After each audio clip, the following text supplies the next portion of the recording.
global warming science coming out now that just shows that everything we've been saying for the last decade was spot on.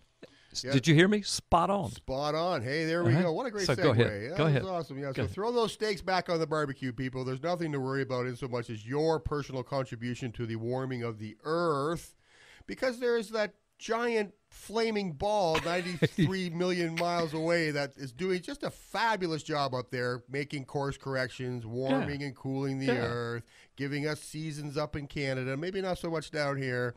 But, you guys live in paradise. What are you complaining about? It could happen in a matter of months, says Martin. I'm going to butcher this name. I'm going to call him Mlynczak, okay, of NASA's Langley Research Center.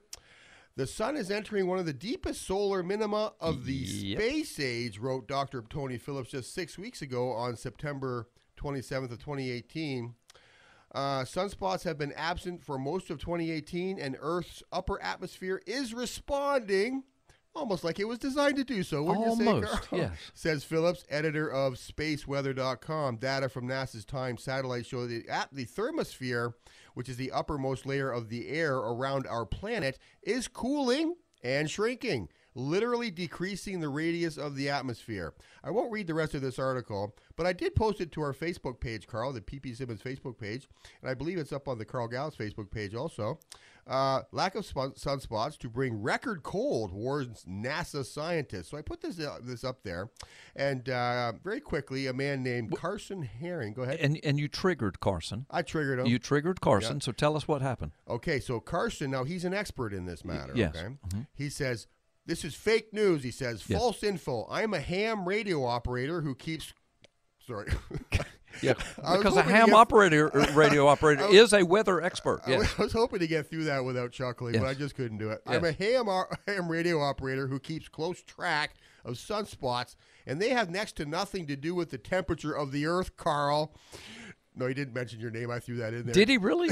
Or he didn't? He didn't. I was going to say. Okay. I was gonna, why would he throw my name in there? But you did that, right? No spots during 2007. Where was the record cold? Yes. This is his question. That was his question. Okay, so he got in your face, slapped you upside the head with a wet dishcloth. Right. And said, because I'm a ham operator, I know more than you. This is fake news. 2007, no sunspots. Where was the record cold? Where was the record cold? Yeah. So it took me all of 10 seconds, Carl. Yes. Literally 10 seconds to find an article from the Washington Times written by David Deming, okay? No record cold in 2007? Yeah. I mean, I remember 2007. I don't remember the weather. My memory is like a steel spaghetti strainer. I don't remember what the weather was in specific years. But David Deming, he wrote an article, thank God. South America this year, he's speaking of 2007, experienced one of its coldest winters in decades. In Buenos Aires, snow fell for the first time since the year 1918. Dozens of homeless people died from exposure. In Peru, 200 people died from the cold, and thousands more became infected with respiratory diseases. Crops failed, livestock perished, and the Peruvian government declared a state of emergency, Carl. Unexpected bitter cold swept the entire southern hemisphere in 2007. Johannesburg, South Africa had the first significant snowfall in 26 years. Australia experienced the coldest June ever. In northeastern Australia, the city of Townsville underwent the longest period of continuously cold weather since 1941. In New Zealand, the weather turned so cold that it destroyed vineyards, Carl. And then it goes on with the numbers as far as the catastrophic effect on people's pocketbooks in the year 2007. It got really cold. Yeah, so you just kind of politicians were walking around with their hands in their own pockets. You just kind of face That's how palmed cold it got. Carson, bless his heart.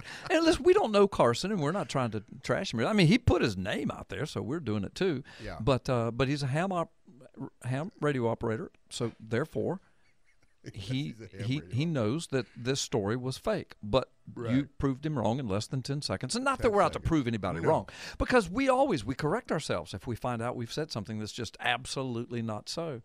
But clearly, I mean, NASA does seem to be doing its job now. It's no longer a Muslim outreach center that costs the American taxpayer billions of dollars a year. Now they're actually doing their job, monitoring space. Right. And now they've seen the sun that, and the sunspots and.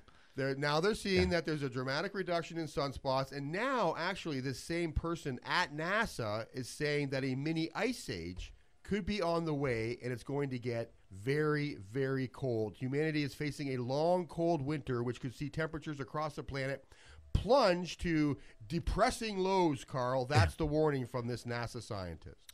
Depressing lows. Depressing lows.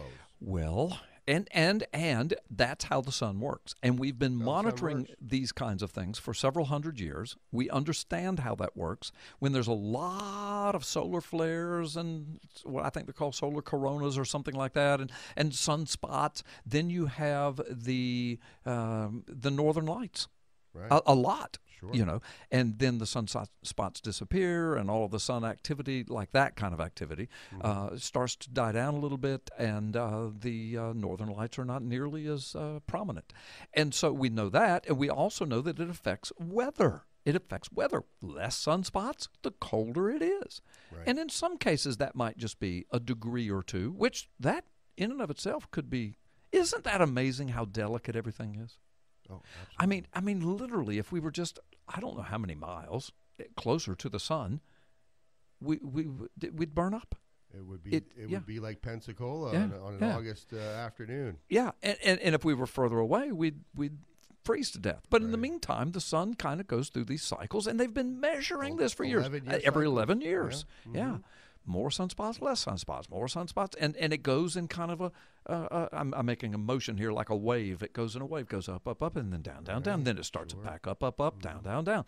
They've been measuring this stuff forever, and way back when they were saying man-made global warming, we were saying no, it's probably the sun. Probably the sun. And look, it is. And look, we were right.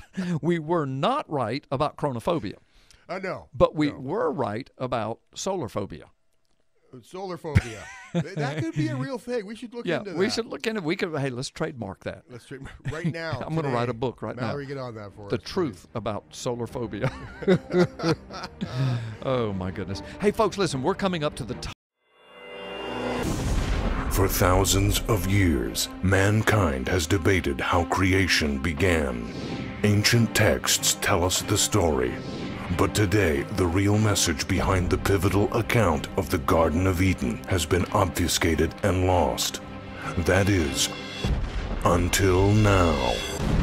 World-renowned author Carl Gallups digs up the hidden truths from the book of Genesis to finally give back the knowledge that was lost to the world. Find out what really happened in the Garden of Eden, what Jesus taught about Eden on the cross, and how the conflict between Jesus and the gods of antiquity is about to erupt on planet Earth, fulfilling biblical prophecy. In the new book, Gods of Ground Zero, this explains everything.